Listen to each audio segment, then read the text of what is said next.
And a happy what the hell everything day. Before we get rolling, I just want to quick remind you, patreon.com/weed, the number 3 Smiths, always working on new extra stuff, fun stuff, behind the scenes stuff, you name it, reviews, reactions. I am definitely working on getting more of those on Patreon.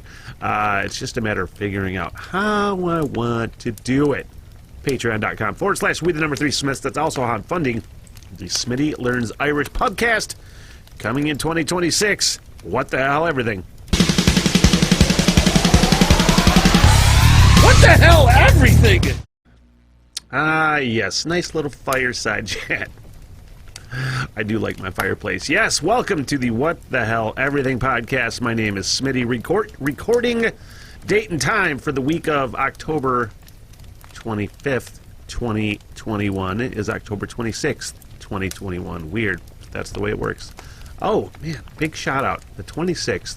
Big shout out to Brother Levi, who turns 39 years old today. He hates making a fuss. He hates me making a fuss. He hates having any sort of attention on him whatsoever. So I had to post something on Facebook and be like, yeah, I was going to make you dinner, but I had to work. Plus, you would have probably been disappointed you didn't make it anyway. So happy birthday, Brother Levi. Man, 39. I remember 39. It was all right. It was all right. 40 was fine, too. I haven't been terribly upset by any of my milestone ages. 30, 40, just hit 45. I'll be 46 in a couple months. I'll be 50 when I go hike in Ireland. But I feel like... Is that a male thing? You know? Because I'm... Aside from the... battling obesity and the impending terrible eyesight, I've been pretty good about everything. My knee is not because of old age, it's just because it sucks. My knee and ankle, but that's not an old man thing necessarily. That's jumped out of too many fucking planes and did too many terrible things to my ankles kind of things, you know? So I was alright with 40 and 39. I was alright. I'm wondering what's gonna hit me, because I know a few people, man, that they really let their birthdays just fucking just take them down. Like, I don't know, it's weird. When I say take them down, just, you know, it sends them into like huge depressions. You know, they hit 65, or, you know, there's one guy in particular, I'm not going to mention names, you know, what we have in common is Bell's palsy. So I wonder if that's going to really affect me like that. Now, this person is a really good person. I love him a lot. But he lets age really hit him when he gets a big birthday, just fucking tailspins into depression. And he's like, I don't want to talk to anybody. I'm old. I'm worthless. I'm like, fuck, man. But he had Bell's palsy a couple times. When I say a couple times, he's had it since 40-ish, maybe. I got it at 45. 44. Anyway, it doesn't matter. Mid-40s. And that's another thing that just sends him into tailspin whenever he gets the Bell's palsy. It comes back like every 10 years or something. He's probably 70-something right now. And, fuck. It's just... That's the one thing that I just am waiting for, the Bell's palsy to come back. I was talking to some people about it yesterday at the bar. And it's always, for one, it's always fucking awesome to, like, make people uncomfortable with your, like, Bell's palsy stories. Because you show them a picture. Bing, if I remember to get it up there. You show them a picture. And they're like, oh... They want to laugh. They're like, oh, they want to laugh because I'm making it funny. Because I make a joke out of everything, especially that fucking goddamn Bell's palsy face. Yeah. So it's fun to make people uncomfortable at the bar. It's fun to make people uncomfortable anywhere when you bring up your Bell's palsy, because they want to laugh, but they're also horrified. And they can't believe you're making fun. I remember a good friend, Lynn, a former coworker at the radio station, when I had Bell's palsy, talking about it on the air. And, you know, I was making a point in the podcast, too. I make it a point to, like, The only way that I can be anywhere sort of successful is to, like, be honest. You know, I'm not that talented. I don't do character voices. You know? But just being honest and relating to people is kind of what I am best at. She's like, I can't believe you're being so honest about your Bell's palsy. I'm like, what the fuck you want me to do? I talk about my life on the air. I talk, like, this is happening. People are going to wonder why I'm fucking because I can't form fucking sounds with my face. People are going to wonder. So you got to explain it. And it's better to make jokes. There's so many people that don't understand the self-deprecating humor, which I get to an extent. Because there is a point where it ceases to be self-deprecating humor and there's a fine line between that and, like, really, like, affecting your psyche. And you telling yourself you suck all the time is going to make you believe you suck. But so there is a fine line between that and just too much, you know? Same thing with ball busting, I think, in a way. You know? When does ball busting become bullying? Like, there was a fucking Onion article that I saw the other day. I think it was on Facebook Memories, and it popped up, and I shared it before. It was from the fucking Onion. And it was hit fucking really close to home, man, where it's just like, yeah, that was the gist of it. Something about bullying, but it was ball busting and male bonding. Which of it, which is it? Because there's a point where it's fun to bust balls, and like the saying on the podcast, it's not mean if it's hilarious. Like, yeah, that's true, but there's also a point where it goes too fucking far, and you just need to shut the fuck up. What was I talking about? So anyway, talking about Bell's palsy, and it sucks, and it'll come back and probably haunt me. That was the whole point. 40 and 45 have not bothered me, but maybe if the Bell's palsy comes back, it'll really fucking bother me. But I was fine for the most part. It just sucked to not, as I said last night at the bar to people, yeah, just, you can't really eat soup, you know? It's just fucking, it'll go away. It'll go away. You know, it's hard to laugh. You laugh, you look like you're fucking crazy, because it's I laugh all animated all the time, and it's just like, hey, like the fucking Two-Face, 100% like Two-Face. Enough about me and my Bell's palsy. But it's the thing, you know? I think about it all the time. Is that fucking, because it's not completely healed. It still fucking fucks with me a little bit. I can feel twinges of, like, nerves and things, and I'm like, oh my god, is it coming back? Is it coming back? Is fucking Bell's palsy coming back again? But it's fine, it doesn't bother me. Doesn't bother me. Do I want to talk to Lions at all? I mean, there's really no need. They lost. We all fucking knew they were going to lose. But, you know, as I said in that clip I released from Talk Practice on Sunday, you know, looking forward to the game. When I say looking forward, looking ahead to the game. I wasn't really looking forward to Matt Stafford taking ultimate revenge on the Lions. But I said, this will be the game the Lions win. And they fucking tried, man. I love Dan Campbell. It's like, I said to Levi during the game, I said, this is basically what it's going to be from now on with Dan Campbell. However long that goddamn guy is in Detroit as the head coach, this is how long we're going to have to deal with it. And I say, he reminds me of Bill Cowher. Bill Cowher would do the same kind of shit where he would total trick plays. He's the perfect blend, and I'll have this argument with McTang all day long. He's the perfect argument of, like, meathead, but you can still see that he's a decent tactician, and he has wheels turning, he's fucking figuring things out, but he also has the tendency to say, go for it, motherfucker! Who gives a fuck? Fuck it! Which I can appreciate, but I can tell you from experience, it doesn't always work, you know? That's called impulsive, and that's called that'll lose you fucking games, or it can win you some fucking games, you know? I mean, goddamn, an onside kick after they scored, and I just go to Levi, we started laughing. Oh my god, they got that fucking onside kick. And then 2 fake punts converted to first downs, and you're just like, looking at each other, laughing, watching this fucking game. But that 1 4th down, you could have had a fucking 30-yard whatever field goal and fucking really took the lead home, man. In the fourth quarter. Like, I'm pretty sure. Yeah, like I'm like, why the fuck? As much as I like to go for it, because I am the motherfucker that says go for it. Busting and male bonding. As much as I am that guy, I said, dude, why don't you just kick that fucking field goal and take the lead? Your defense is playing really good, man. Like for all you want to say about Matt Stafford, he is not like he is a clutch quarterback, but he'll still throw some fucking timely interceptions, you know. So you're hoping maybe that could happen. There's a point where it ceases. Because I can't form fucking sounds with my face. I applaud the effort. People are going to wonder. They say, fucking, when we get a touchdown, we want to win this motherfucking game. We are 0-6. We're going in L.A. against one of the best teams in the fucking NFL. And that would have been the game the Lions won. They tried. And there'll be a next game. I don't think they'll go 0-17. But if they do, I'll still rock this fucking hoodie. I'll still watch the fucking games. That's probably dumb, right? Is it dumb if you watch those games if they fucking go winless? I say no.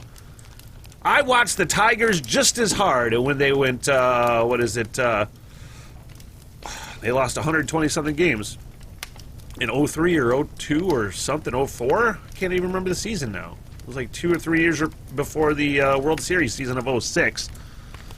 It was before they got Pudge Rodriguez, so I want to say 03, when they were just fucking awful. And they lost 120-something games. It was like a record. I don't think they had the record anymore. It might not. It could have been an arguable record back then. I can't really remember how it went. But I still watched those fucking last month of games as hard as I watched any, like, playoff season. I'm like, no! You gotta not be the fucking worst team ever, you know? You gotta... At that point, the rooting becomes even a little more insane.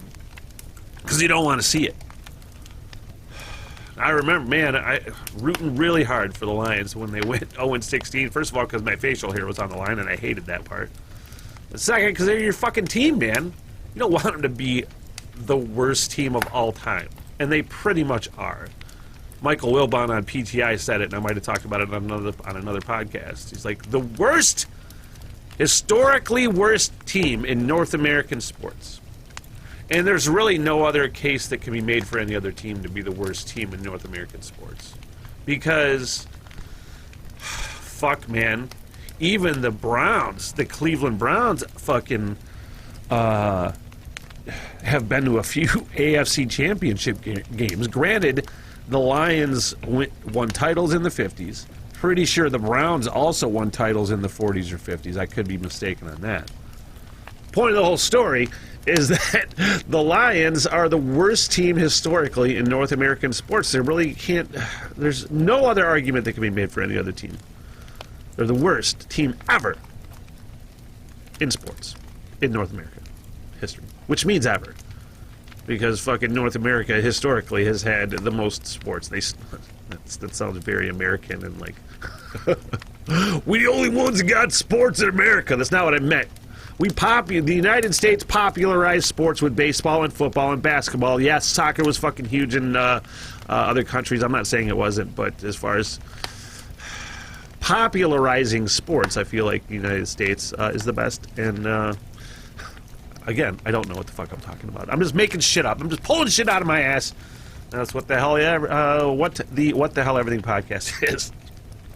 The Lions are going to go 0-17, be the worst team ever, but it's going to be so much sweeter when they come back and win the Super Bowl in some fucking season before I die.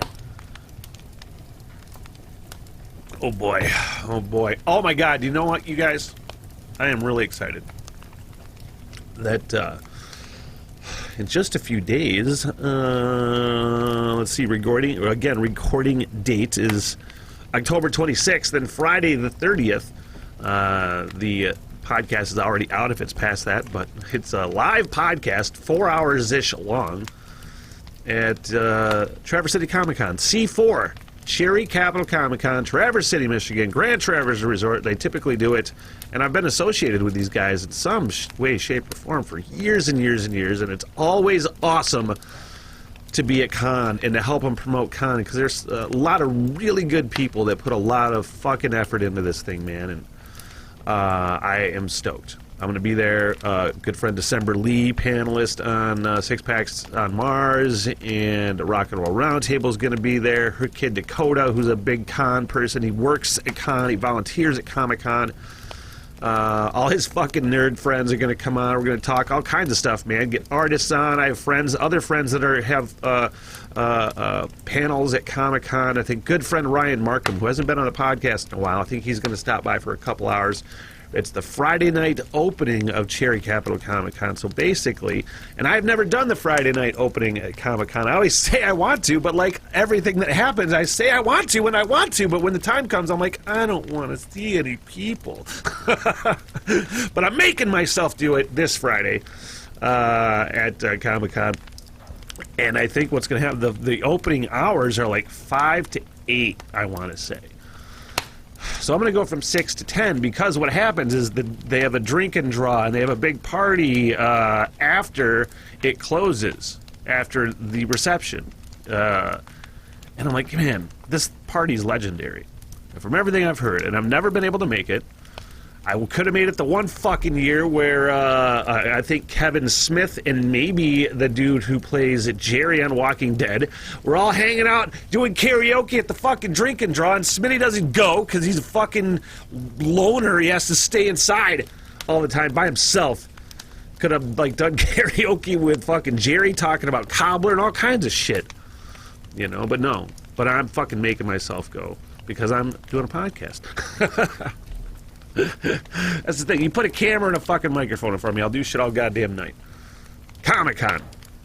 It is, man, it's going to be so much fun. I hope if you're going to Comic-Con this year, you make it out for the Friday night opening. We'll have a booth somewhere in the Governor's pre-function. I'm not sure exactly where it is, the Governor's Hall in the resort in Traverse City. I'm not sure exactly. Follow fucking signs. You know, when you get there. I don't know. Tickets are available. Let me get my phone real quick because I want to see where tickets were available. I put it on the little photo. I could just pop the photo up here as I mentioned it. Where is it, Smitty? Why? Here it is. As I have to zoom in because I can't fucking see little words. www.cherrycapitalcon.com. Cherrycapitalcon.com. So there you go. There's your fucking ticket. There's your ticket link. God, that was tough. But that's going to be a fun party podcast, and even if you don't go, it's going to be live Friday night, the 30th, from 6-ish till 10-ish. Somewhere around there we're going live, and somewhere around 4 hours we're going to make it last. And there's going to be all kinds of Star Wars, all kinds of shenanigans, all kinds of... and they have to keep it fairly PG rated. I need to remind myself of that. You know, there is kids walking around. I try to not get too out there if I know there's going to be kids and family walking around because that upsets the wrong people, you know? That upsets some people sometimes. So, Comic-Con, yay, pretty stoked about it. Oh, there was a story that I wanted to talk about because it was what I call fucking hilarious. Because I am one of these people, as I click on this story to open it, I am one of those people that will never fucking answer my phone if I don't know who's calling. If I don't know the number, if it's not saved in my phone and it says fucking this call from this time, well, nope, unknown number, sorry, ain't answering it. I don't know, though, if I would go to these links, though. First of all, this hiker lost in whatever Rocky Mountain in Colorado. I do want to say it was the highest summit of the Rocky Mountains, which was Mount Elbert in Colorado. This hiker got fucking lost on a mountain for 24 hours. Now, you would think, oh, it's easy in the Rockies. You know, your phone goes out, you got no service, maybe your phone died, maybe you lost your phone down a cliff. Who the fuck knows? No. This fucking person just ignored calls because he didn't know who was calling. Like, you wonder how lost you had to have felt. Everybody else said you were lost. You just went for a really long hike, right? Were you lost the whole time? I guess I could read the fucking story, but I don't really... The point of the fucking matter is sometimes there is such a thing as, that's a little bit too much. It's a little bit too extreme, you know? Just answer the phone, man. Oh, is this search and rescue? No. Go fuck yourself, Nigerian prince. Whatever. That's, man, the level of dumb is really fucking awesome. You know, it's really awesome how I talk to my cat. I don't talk to him like people talk to cats. I don't know how people talk. Like, we're not, you know, it doesn't get all baby talk, you know, kitty kitty, it doesn't do any of that. I'm like, hey, fucker, what are you doing? Oh, because that cat is such an antagonistic fucker. He is just a fucker, and I love that cat so much. He adds so much goddamn enjoyment to my life. I'm like, how did I never really own like cats before? I had cats for a minute. I took my brother's cats in when he was married, and he moved into an apartment. He couldn't keep the cats, so I took them for him. And when he moved back into a house, he took the cats back. But other than that, like, I've had, you know, girlfriends that have had cats before, and, you know, been around plenty of cats, and I was always like, ew, cats. Man, I really just fall in love with how fucking much they don't give a shit about you. They want their affection on their own terms, which I can relate to. And, they're fucking cute. They're cute as fuck, man, and they're hilarious. It's like watching, because they're basically still, like, yeah, you can domesticate cats, but they're still wild. You know what I mean? They act the exact fucking same as, like I always call my cat, he's like a little tiny Black Panther. Because he acts the fucking same. He's always looking to murder. He's always looking to fuck shit up. Like, he wants to fight sometimes, you know? He'd rip-roaring through the fucking house. Like, it sounds like elephants upstairs, you know? And there's this... I'm sure he doesn't think it's a fun game, because I know he just wants food. But I feed him every day. First of all, I keep his solid food, his dry food dish, full for the most part. I kind of let it go dry in the afternoon, then I refill it around 2 or 3 o'clock. But I keep that full, and then I feed him wet food every day, plus fucking treats all the time, you know? And he thinks every time I'm coming downstairs, and I come down in this fucking basement into the Smith hole countless times. Sometimes it's like up and down and up and down and up and down, because I'm getting things, or I'm forgetting things, or I'm doing different trips for whatever reason. Anyway, point of the fucking story is that he keeps thinking I'm feeding him, and the more I walk up and down these fucking steps and don't feed him, he is like, I am going to murder you. And it's honestly, it's one of the funniest things, because how old is that cat? I got him just about 4 years ago. He's about 4, and he acts like, I don't know what like cat age that is. It's not 7 years.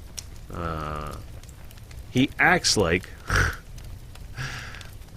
it's probably the closest thing I'll ever get to like the Bill Cosby joke, you know, and something I know my parents rooted for, where you'll have one just like you. And I don't have fucking kids, but if I have a cat that just is an antagonistic asshole like I was as a teenager, like, I feel like that is what he's doing. Just talking shit every time you walk by, but he is becoming way more bold.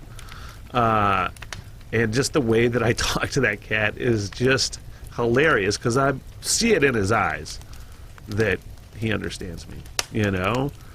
So I walk down the stairs and I'd be like, oh, you didn't eat your food? You get nothing. Sorry, like, I have his wet food that he won't touch for a whole day. And I was feeling like a terrible pet owner at this point, because I usually, you know, I put wet food in the dish. He's super picky about, like, which ones he eats anyway. Like, he'll just let some go, and he won't ever fucking touch them. I had to really find the right thing. It's currently Fancy Feast grilled. I think he'll eat the gravy ones, but grilled and gravy. Everything else, he's like, fuck you, I ain't eating that. So it's like, I put it in the dish, and it sits there until the next day, until I go back to feed him again the next day, wet food again. and it's still in the dish. I'm like, you didn't even eat it. You're not. This dish is full of fucking food. I am not going to refresh this food anymore. And I left it in there, and I'm like, you get nothing.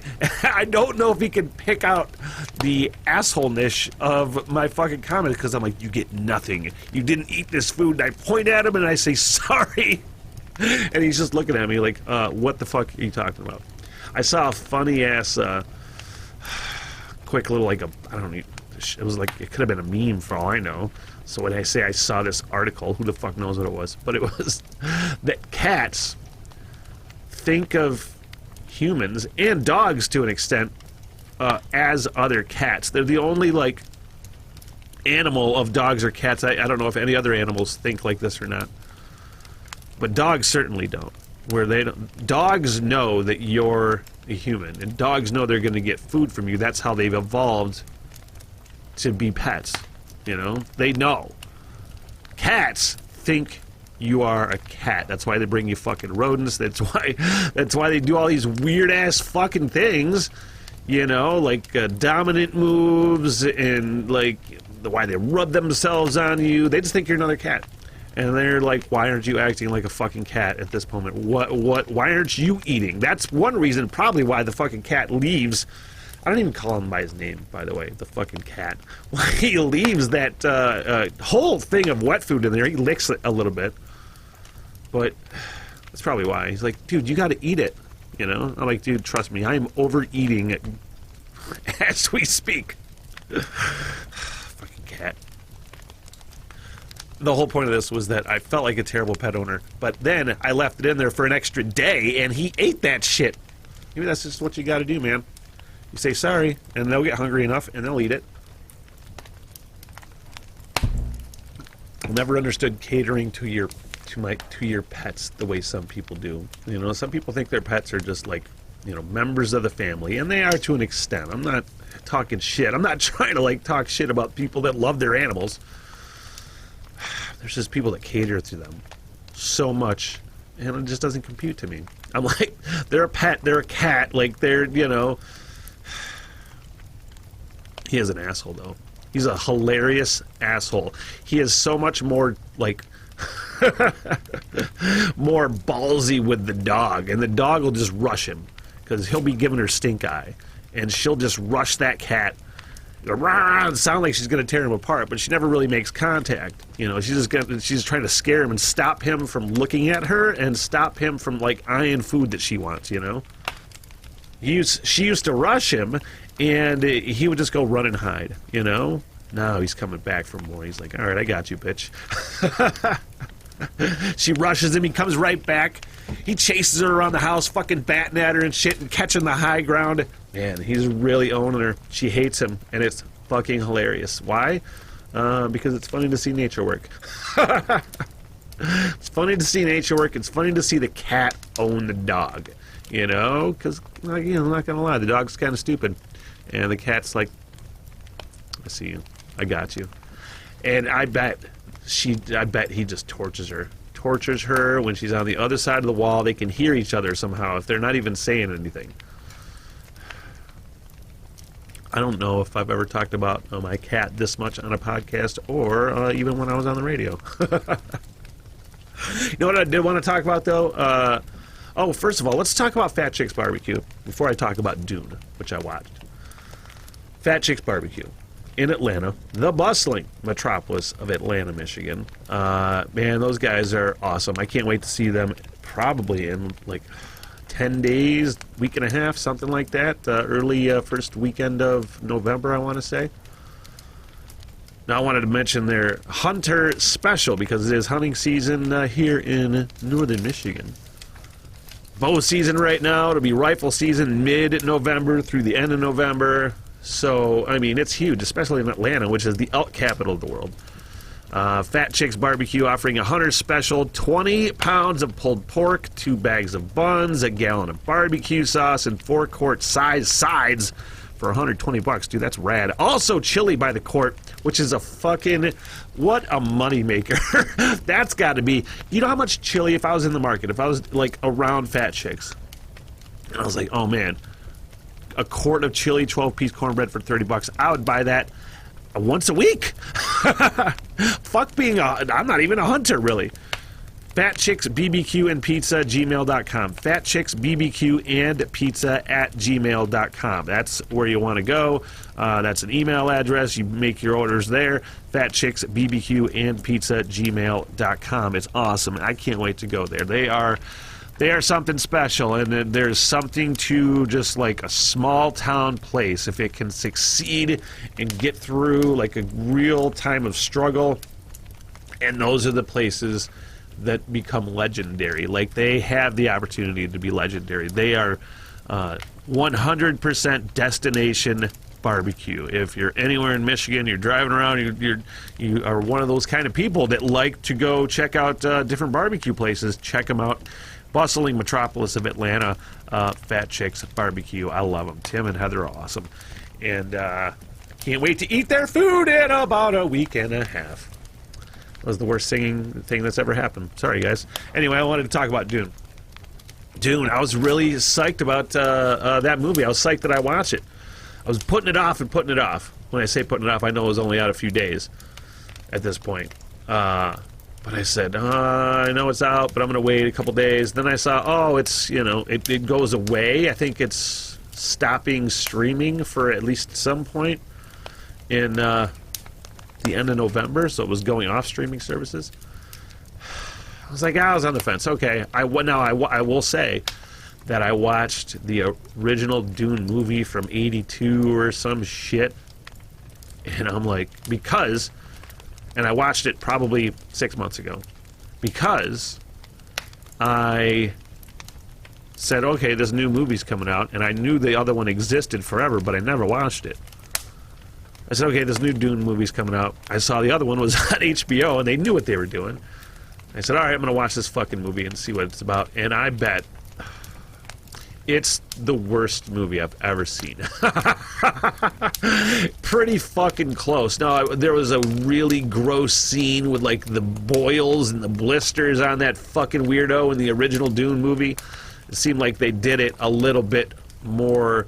I never read the book from Frank Herbert, so I don't know how it was described in the book, but it seems like it was it was probably in the book, and somebody could tell me this, I'm sure.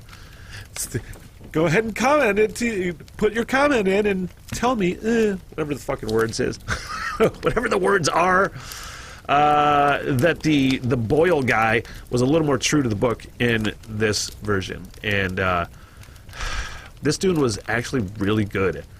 I don't know what the name of that actress, but she played Rose the Hat in Dr. Sleep, the Shining sequel. And she's awesome in that. So fucking gorgeous. I can't even believe it sometimes. But she was in that movie too, and I don't even know her name. Oscar Isaac from the new Star Wars movies. He was in a couple other movies that I like, and I can't remember who else was in the movie. I know the names, but I'm not thinking of them. But man, what a fucking, like, cinematic scale with cinematography and effects and CGI. That is what can happen. And again, I don't know the source material. The story worked well enough for me. And it was surrounded by fucking masterpiece scenery and CGI, like 100%.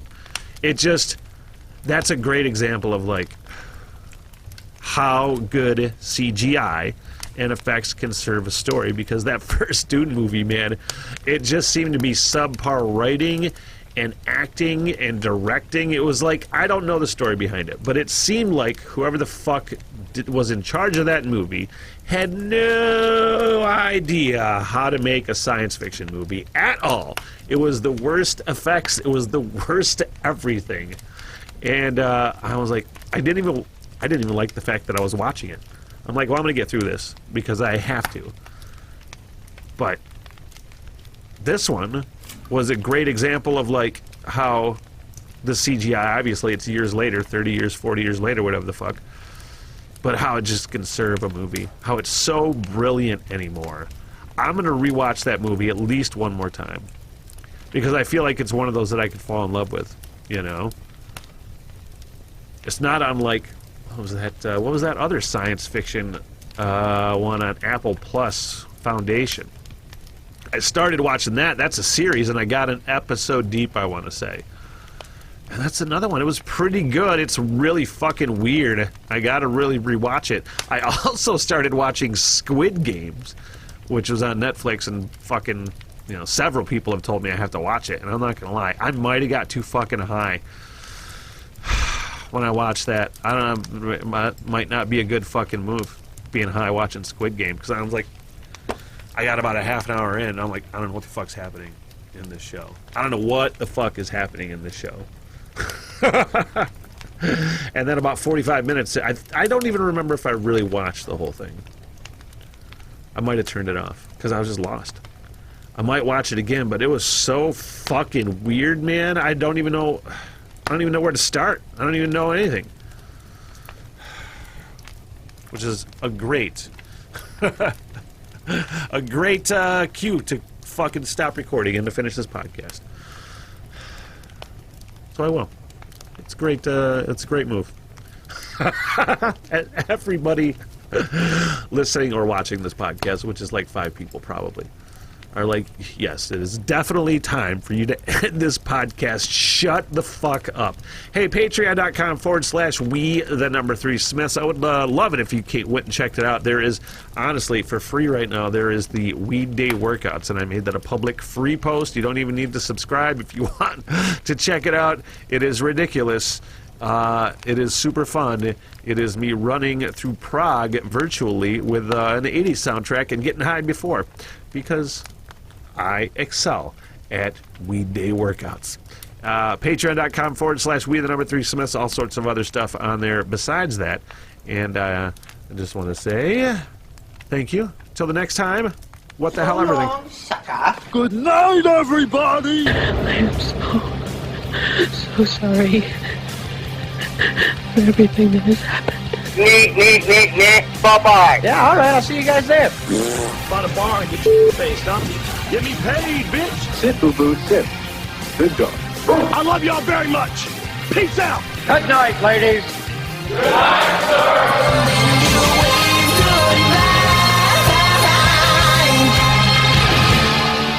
What the hell, everything?